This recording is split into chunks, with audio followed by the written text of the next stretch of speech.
Ano ba tong si Albi Casino? Lasing ba nung nag-perform? Kaya nawawala sa tono kasi lasing. Minsan hindi. Talagang wala lang talaga sa tono. Parang lasing si Baron Geisler. Parang lasing siya pag sumagot, ano? Ha? Alam mo, Lloyd. Eto ko, Nay. Eto. Ha? Nay, eto ko, Nay. Ito. Ha? Nay, ito. Ha? Ha?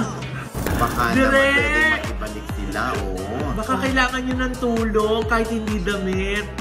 Ayan, kung kailangan mo ng tulo, ayan si Lloyd. Tulong! Tulong! Kala ko tulo. Ito na ang latest, kaya tumutok ka na, dali. Ito na nga! Ito na ang mga marites, kaya i-chika mo na, dali. Ito na ang latest! La la la la la la la, i-chika mo na, dali. Ito na ang latest! La la la la la la la, i-chika mo na, dali. Ito na ang latest! Hello mga ka-update, ito po ang inyong mga lingkod. Ito ba si Mama Loy? Si Joseph Popo. At ito naman po si Papa O at ito si Diaz. Ano pa nga ba? Ang lagi inyong inihilit sa amin? Ayan! Chika mo na! Dali! La la la! Ayun.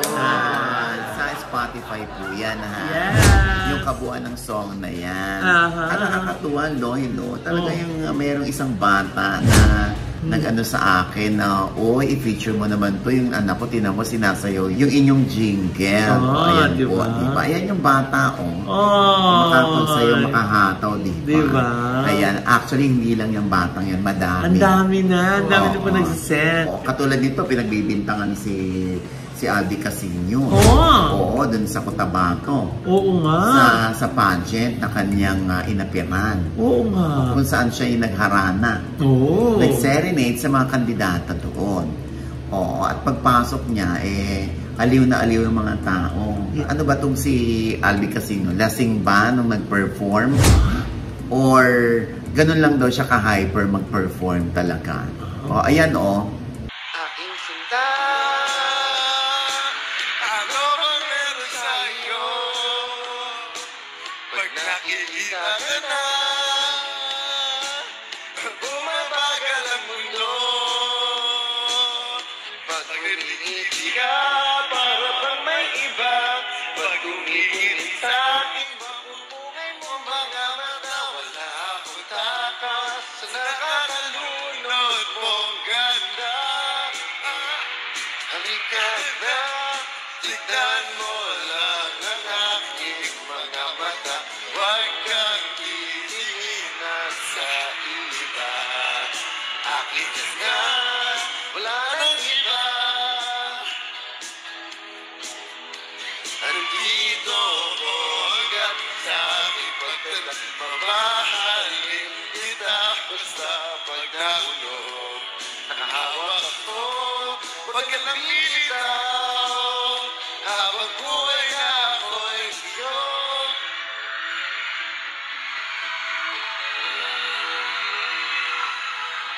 Wala nang iba nakagawa sa akin ng ganito, kundi ikaw. Nag-iisang Diyos sa buhay ko. Huwag ka nang matakot, huwag ka mangamba. Nandito ako, maging kay mag-isa. Wala akong takas sa nakakalunod mong ganda. Tignan mo lang ang aking mga mata. Huwag kang titingin na sa iba. Akin ka na, wala nang iba. ayan. Ba't ganun ang mga tao, no? Pag wala lang sa tono, sasabihin lasing. Ba't pag ikaw naman, hindi ka naman napagbibintangan kasi? Nasa tono ko, no? Kaya nga. Dapat na nagtaas ang kili yung mga kilay ko, di ba?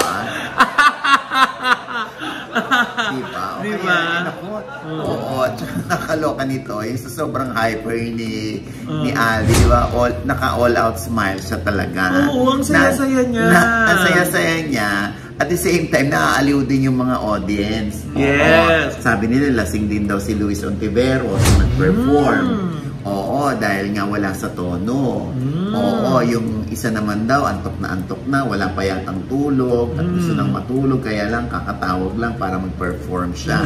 Si David Licauco, na parang wala raw sa Ulirat na nag-perform. Parang hindi raw nakita na may mga babae sa paligid niya, talaga nakakonsentrate lang sa kanyang pagkanta. So, iba-iba talaga yung tingin ng mga tao sa mga performers natin. Lalo na ngayon sa presensya ng social media, talagang nahuhusgahan ka kapag ipinost yun ang nakakuha ng video. Diba? Pero hindi naman daw lasing na, diba? Oo, sabi ng manager na si Leo Dominguez, hindi naman daw lasing. Siyempre, kung hindi lasing, bakit daw ganun ka-hyper? Ayan din ang tanong ng iba. Sa kabatiran ng iba na hindi kilala si Albi, si Albi po ay aminado naman na meron siyang condition. Oo, na talagang hindi siya mapirmi o hindi siya mapakali. Kapag nasa stage, kailangan pa iba-iba siya ng area ng pinupuntahan. Kwento nga sa akin ni Mami Rina Casino, yung mami niya na hindi naman nila daw idinidina yung condition ni Albi. At ganun talaga siya. Kahit nung nasa classroom pa yan, hindi talaga mapakali yan sa loob ng classroom. Pero, manageable naman.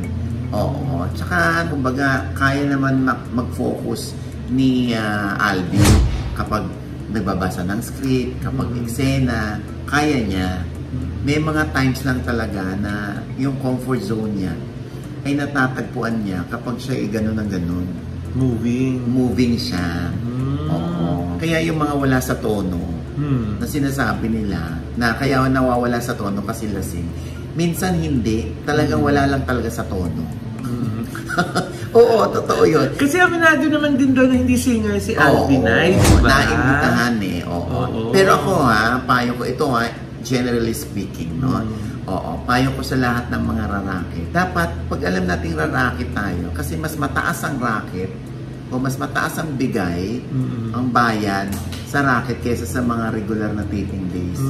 Oo. Pag sinabi ng racket, parang nang-aaliw lang sila ng audience, parang times 2, times 3 na ng kanilang talent fee ang tatanggapin nila. Wow! Oo. Yung ganon, dapat lahat sa lahat ng mga artista, dapat pinaghahandaan ninyo yung inyong pagdalo doon. Lalo na nag-aksaya kayo ng panahon, ng pagod, di ba? Na minsan lang kayo pumunta sa lugar na yon. Dapat very memorable ang inyong presensya doon. Eh dito, yung ginawa ni Albi, parang hindi rin naman talaga nila malilimutan yun. Kahit tayo. Sa bagay tayo, hindi natin makalimutan. Kasi kung nasa tono si Albi, baka nga hindi natin na-i-item dito. Oo. Pero hindi seriously speaking, dapat pag racket, binabayaran naman tayo ng tama. Dapat gawin natin ng maayos. Oo, yung performance natin. Sabihin na natin wala tayong boses, hindi kasi tayo singer. Pero kung kaya natin kumanta ng live, medyo alamin muna natin, kaya ko ba mag-live? Kung danceable yung aking pyesa, pag hiningal ba ako, nasa tono pa rin ba? Kasi kung wala na, pwede namang re-record nyo yung song ninyo, tapos sabayan nyo na lang ng buka ng bibig. Yung gano'n na lang. Siyempre may mga mayors ng ibang lugar na nandoon, nanonood. Siyempre, di ba, ang goal natin is kunin tayo ng ibang mayor na nanonood doon para dalhin sa bayan nila. Eh kung gano'n lang ang performance natin, di ba? Naku, mamarkahan kayo, hindi ko na ito kukunin. Lalo na ngayon, kung bang ganyan na nagba-viral, paano yung pag halimbawang nirekomenda na kukunin yung isang artista, tapos merong video na, ay naku, sa isang bayan, di ba? Walang energy. O kaya, ayun, sa isang bayan, di ba, sobrang energy? Sobrang energy. Kaya nawala sa tono yung Oo. Di ba? Kaya yan ang bilin ko sa mga lahat ng artista, no? Pinaghahandaan ninyo, kahit racket yan, maliit man yan o malaki, na mere fact na inimbita kayo at nandun kayo sa isang lugar na na feeling nyo dayo kayo at gusto nyo maramdaman ang presensya ninyo at gusto nyo maalala kayo, gandahan natin ang ating performance. Yes, pero si Josa, in fairness, no? Pag wala sa tono, lalong natutuwa yung mga tao. Eh kasi nga komedyante. Oo naman, hindi naman ako talaga singer, hindi naman ako dancer. Kaya hirap na hirap si Tito Ojo kung paano niyo ako ibebenta. Minsan nga, sana kamatis ka na lang para isang tumpok na lang. Sabi ko sa kanya. Oy, pero mabili yan si Josa. Yes! Mabenta! Calabarzon area. Oo, pero please, ang pakiusap ko, huwag na siyang isalang ng 3 a.m. Ako naman. Kaya wala nang audience. Ikaw ba meron kang ganung karanasan? Ay, Tito Oji. Dahil nga naisalang ako ng medyo madaling araw na, hindi ko maiwasan na napainom ako habang hinihintay ko yung performance ko. Dahil nakainom nga ako, inakit ako ng pulis at pilit ako pinabababa sa stage. Kaya sabi ng pulis, bumaba ka na, lasing ka na, wala ka na sa misyon. Hindi ho ako lasing. Anong hindi lasing? Ilasing ka na nga. Kilala mo ka ako? Sabi ko, pulis kayo. O ako, kilala ninyo ako? Hindi. Eh di kayo ang lasing. Hindi niyo ako kilala. Kailan mo ba? Huwag niyo pa babae. Aba, hindi niyo ako kilala eh. Hindi niyo ka sa bumaba. Hindi kayo Tito Oji lasing na rin doon si Alvin. Baka sa paghihintay niya ng ng performance niya, baka napapainom din. Kasi syempre pag nagsiseremony, niya matagal, para mga alas 12 sinasalang, alas 11. Kasi ginagawang pang keep ng audience minsan na yung mga artista, di ba?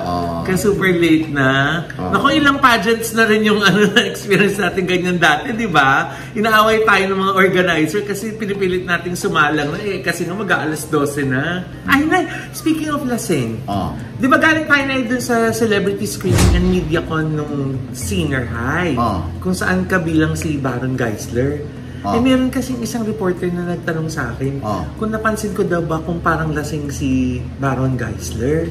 Tapos yung katabi ko naman, na vlogger ata yun, ganun din yung tanong. Sabi sa akin, parang lasing siya pag sumagot, pero parang malumanay lang naman yung sagot ni Baron. Tsaka tama naman yung salita.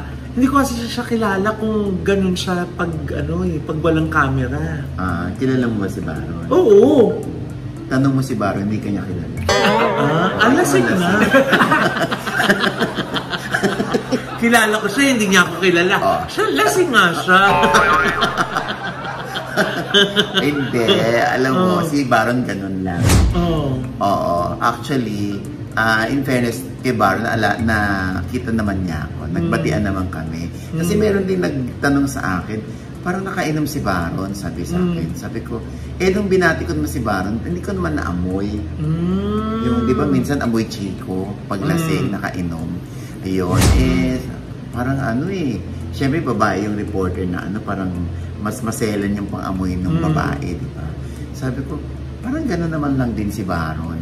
Kaya nung press con, di ba, yung parang Q&A portion, parang ang bagal-bagal lang lumanay. Malumanay. Salita ni Baron, dahan-dahan, tapos pahina ng pahina yung boses, yung ganon. So, pero nasa wisyo ha, tama, may sense lahat yung sinasabi niya. Mabagal nga lang. Kaya siguro feeling ng iba na yun, nakainom nga siya.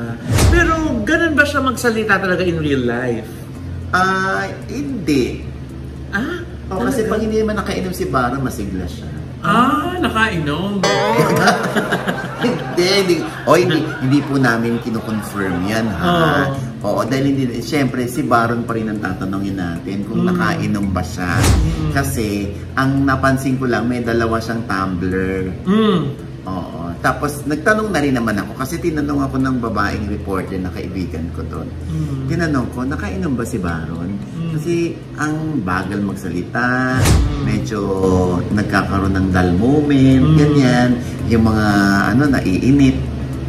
Sinasabi ko rin sa kanila kasi yun ang reaction nilang mga So, since kilala ko yung mga taga-production, tinatanong ko kung ano ba si Baron. Okay naman si Baron. Kasi sa akin, nung binati ako ni Baron, okay naman siya. Kaya lang nga, yung pabagal ng pabagal yung kanyang pagsasalita. Ngayon, sabi sa akin ng isang staff, they made sure na hindi nakainom si Baron. Kasi, yung asawa ni Baron, yung naglagay ng kape at tubig doon sa 2 tumbler daw ni Baron. So, ako, mas gusto ko na lang paniwalaan yon kasi talagang si Jamie, yung asawa ni Baron, talagang sobrang nakatutok yan kay Baron. Oo. Kaya lang, yung lumana, yung bagal, yung hina ng boses ni Baron, tapos yung may ligoy ng konti, yun lang ang pinagtatakan ng iba. Ako kasi sanay na ako kay Baron. Sana nga, nung time na yun, hindi nakainom si Baron. At ganun lang din siya talaga. Baka nga din bago na yung iba kasi nga sabi mo masigla si Baron. Pag walang di ba, pag off-cam. Oo. Baka naman, dahil ako nakilala pa, niyakap pa ako ni Baron Ang alam ko din, huminto na rin sa pag-inom si Baron. Ay, buti naman. Oo, yun ang alam ko, ha? Kasi syempre, yan ding alak ang naging dahilan kung bakit nabawasan yung kanyang mga proyekto. Oo, napakahusay na talento niyang si Baron, ha? Grabe kasi pinanood natin sa senior high, napaka-vital ng role ni Baron. Grabe. Oo, kailangan ma-maintain niya. Kaya, tinanong ko rin yung isa. So, si Baron magaling doon, sabi ko doon sa isang staff. Sana ma-maintain niya yun. Sana hindi magka-problema along the way kapag nagtitaping. Kasi, syempre, alam mo na, di ba? Kahit nagbago ka na, hindi ka na nagiinom, nakamarka na yan sa utak ng marami. Na pag nagkagulo sa set, pag hindi nagkaintindihan sa set, baka may alak sa set, bawal na yun. Oo. Bawal ang alak sa set. Yung siguro nagiinuman sa eksena na ang gusto ng artista naka-immerse talaga siya. Gusto niya nakainom siya. Pwedeng pagbigyan yon. Pero yung hindi ka naman dapat lasing, dapat talaga matino ka nun. At kaya mo lang gawa ng ganyan. Yan sabi ko isang araw. Alam mo, Lauren? Ito ka, Nay. Ito. Nay, ito ka, Nay. Ito. Nay, ito. Nain naman yung OG. Kilala mo ba siya? Kilala mo? Hindi. Lasing ka. Lasing ka ng OG.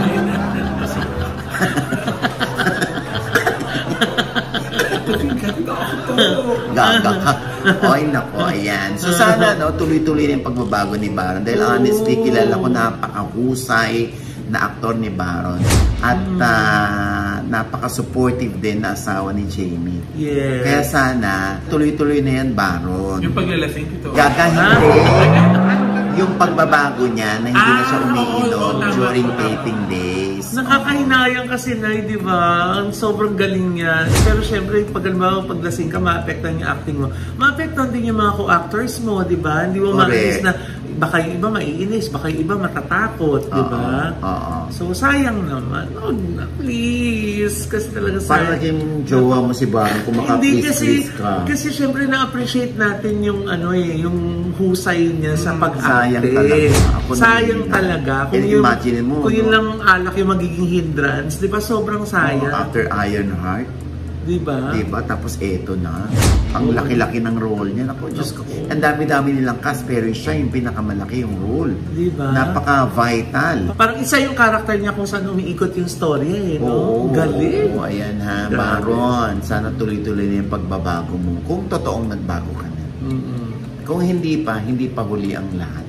Maidugtong ko, Tito OG, yung nalasing ako na nag-perform ako. Hindi pa tapos? Totoo ba? Kailangan ko ituloy yung kanta, yung tatlong kanta ko. Dahil siyempre bayad na ako noon. Tapos. Pero tuwang-tuwa ang mga tao nung matapos ako kumanta. Bakit? Nagpalakpakan sila hanggang sa pagbaba ko. Grabe, ang saya nila nung matapos ako kumanta. Palakpakan talaga? Oo. Baka maganda boses niya. Ay, hindi, Tito OG, sintunado na nga ako noon Ba't ka pinalakpakan? Bumaba na kasi ako, Tito OG, kaya doon sila nagpalakpakan. Tumantawa sila. Yes! Salamat naman! Natapos din. Wait na, hindi pa natin nabati si Lobby po. Ng best wishes. Ang ganda-ganda ni Lobby. Kasal niya, di ba? Di ba? Sa UK ginanap yan. Oo na. At nakarating tayo. Ha? Talaga? Paano? Sa UKAY. O kayo na. Hindi, ako lang sa ukay-ukay. Hindi ko napuntahan si Lovie too. Okay. Ayan. Pero Naya, di ba, ang dami nagtatanong, mawawala na daw kaya si Mocha? Mawawala na ba si Mocha? Ay, naku, hindi. Kasi nga, ang balita, pag uwi ni Lovie po ng September 1, diretso daw agad ng taping ng Batang Quiapo. Ayun. Napakasipag naman. Wala ba mo ng honeymoon? Baka naman kasi syempre, napaka-vital din naman ng role ni Lovie doon. Oo, pero may additional sa cast, ha? Ay, oo! May welcome addition. Yes! Siyempre, Ayan nga. I'm sure nabalitaan niyo na ang pagpasok naman ni Ivana Alawi at ni Miss Jacqueline Jose. Yes! Bigla ko tuloy na naalala nung contract signing niya. Na ang gusto daw niyang gawing project sa ABS-CBN is action. So baka ito na yung sagot dun sa request niya. Diba? Na magkakaroon siya siguro maraming action scene dito sa Batang Quiapo. Correct. Yan ang ating antabayanan. Siyempre, Loy, sa pagpasok ni Ivana Alawi at ni Miss Jacqueline Jose, siyempre, lalo nang titingkad ang istorya niyan. Oo nga. Andyan pa si Miss LT, si Lito Lapid. Nakakaloka, no? Ang bibigat ng mga cast. And to think, walang prangkisang ABS-CBN, but they still can afford to have those artists sa Batang Quiapo. Diba? Next chapter na ito, Lon. Next chapter na ba? Chapter 2 na ito. Ayan ang ating abangan, At alam mo, binabati ko nga si Coco kasi mahusay siya dun sa isang napanood kong eksena na umiyak siya dahil yung tatay niyang si Rigor, si Jan Estrada, na despite the fact na ayaw sa kanya, mahal pa rin niya. Diba? Anak ko talagang Diyos ko po. Sa YouTube ko pinanonood yan. Diba? Nakakaloka nga yung story. Paano yun? Napakasalan ng tatay niya, yung babaeng mahal niya. Diba? Hindi pa sila nakakakilala, no? Hindi pa. Dahil parang ang pinapakilala yatang si Makoy. Kaya lalo ko nang gigigil kay Makoy. So si Makoy yun. Ako naman kay Tanggol lang gigigil. Bakit? Hindi niya pa sinasoli sa atin yung hiniram niyang suit. Ay! Kaya hindi pa tayo nakakabalik ulit. Naabangan na tayo. Baka naman pwede makibalik sila, Baka kailangan niyo ng tulong kahit hindi damit. Ayan, kung kailangan mo ng tulo, ayan si Lomo. Tulong! Tulong! Akala ko tulong. Akin ba yun talaga? Parang kay Diyosa. Diyos ko. And with that, mga kaibigan, ito po ang inyong mga lingkod. Ito po si Mama Loy. Sa lahat po ng mga nanonood dyan na hindi pa po namin subscriber, sana naman po mag-subscribe na kayo. Kasi madali lang po, i-click lang po yung subscribe button na nandiyan sa ibaba. At kung naibigay po ang aming episode nila at meron kayong komento sa lahat ng aming chika, i-comment nyo po yun below, i-click ang like button at huwag kalimutan i-click ang notification bell. Pag hindi niya kayong unang-una manonotify na meron kaming latest update at syempre pa ang kanya-kanya naming channel. Yes, sana manood at mag-subscribe din po kayo sa channel ko. That's Mama Loy, M-A-M-A-L-O-I. Nandun pa rin po yung post ko nung nakahuntahan ko ang nanay ni Diyosa Poco. Nagulat din ako sa pagpunta mo ng biglaan. Diba? Talagang malalaman niyo kung kanino talaga nagmana si Diyosa Poco sa kanyang mga pagpapatawa, pag-jokes. Andyan po yan sa Mama Loy. And thank you, Dr. Hayapaki sa Victoria Skin for my skincare. Dyan po yan sa Victoria Tower sa may GMA. At syempre, Dr. JC Solis of Gorgeous Smile. Yung malaking karatula po dyan sa E. Rodriguez, Jesus Cancha Solis sa tapat po ng Christ the King. Para po sa aming mga gorgeous na ngiti. Pati kay Diyosa. Ang bunny tip. Yes. At syempre pa, Josan. Syempre ako naman po, may mga bago din akong vlog. Lulusob na naman ako sa mga kainan. Dahil yun ang gusto-gusto sa akin at mga most requested ng aking mga followers. Wow. Marami akong pasasalamatan Tito Oji. Ayan sa aking lumupet. Sa aking buhok sa Headway Bear Salon. Headway Bear Salon. Diyan nila magpapagupit. Maraming salamat. Papakulkul ng kuko. Yes. Si Kyle Lirang. Hello. Yes, sir. Kay Dr. JC Solis ng Gorgeous Smile. Maraming salamat. Saka sa ating Ideal Vision. Ideal Vision. Eyewear, Thank yes. you so much. Ayan, at syempre pa, ang aking panayam naman kay Miss Casey Concepcion. Kayo nang bahalang musga sa kanilang relasyon ni Sharon, sa kanilang relasyon ni Gabby, at sa relasyon ni Casey sa kanyang mga kapatid, sa ama at sa ina. Yan, ha? Sa OGDS Inspires lamang po yan na nasa I1TFC na rin po. At syempre pa sa OGDS Showbiz Update fan page, meron po kami. Follow na po. At syempre, meron din kaming podcast at Spotify. At syempre pa, huwag nyo kalilimutang iboto ang De Ohana Boracay Beach Resort. Dahil sila po ay nominated para sa 2023 World Luxury Hotel Awards bilang Best Luxury Family Beach Resort. Yan. Saan sila dapat bumoto? Ayan na yun. Bisitahin niyo po. Yan, link po na nandiyan sa baba sa www.luxuryhotelAwards.com/hotel/De Ohana Boracay. Wow! Ayan. At syempre, gusto natin batiin ng happy birthday si Mami Jericel Catherine Socorro Giyang. Ayan. Ang dakilang ina ng aking kaibigan si Jules Giyang. Oo, nag-birthday siya. At syempre, 10th anniversary ng The Urban Chic dyan sa Maginhawa. Oo, ayan. Kung saan pumunta rin tayo, Loy. At talagang kabisado ni Mami Jericel ang jingle at ang panonood dito at kung kailan tayo lumalabas at kung sino yung mga baklang nasa likod natin. Lagi niyang pinanonood. Maraming salamat po. Dahil nawawala daw yung kanyang lungkot. At yun lang daw ang kanyang pinanonood. Maraming salamat, Mami Jericel. Certified ka-update. Ayan, kaya marami rin pumupunta sa kanila. At mukhang naghahanda na sila para sa franchising ng kanilang Urban Chic. Oo, na syempre, kumain tayo dyan ng bolognese. Ay, gusto ko yung yung chicken. Yung mac and cheese. Ang sarap-sarap. Grabe. Ayan, thank you so much. At happy birthday po ni Mami, ha?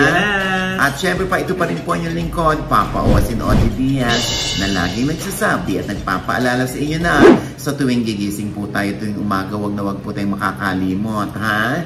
Na magpasalamat sa Panginoon dahil tayo kanyang ginising. Ibig sabihin, may mission pa rin po tayo sa buhay. Sabay sabing, every gising is a blessing! At ano pa nga ba ang lagi nyo inihirit sa amin? Chika mo na! La la la la la la la la. Chika mo na, dali. La la la la la la la la. Chika mo na, dali. Oo nga. Nakainom lang ito.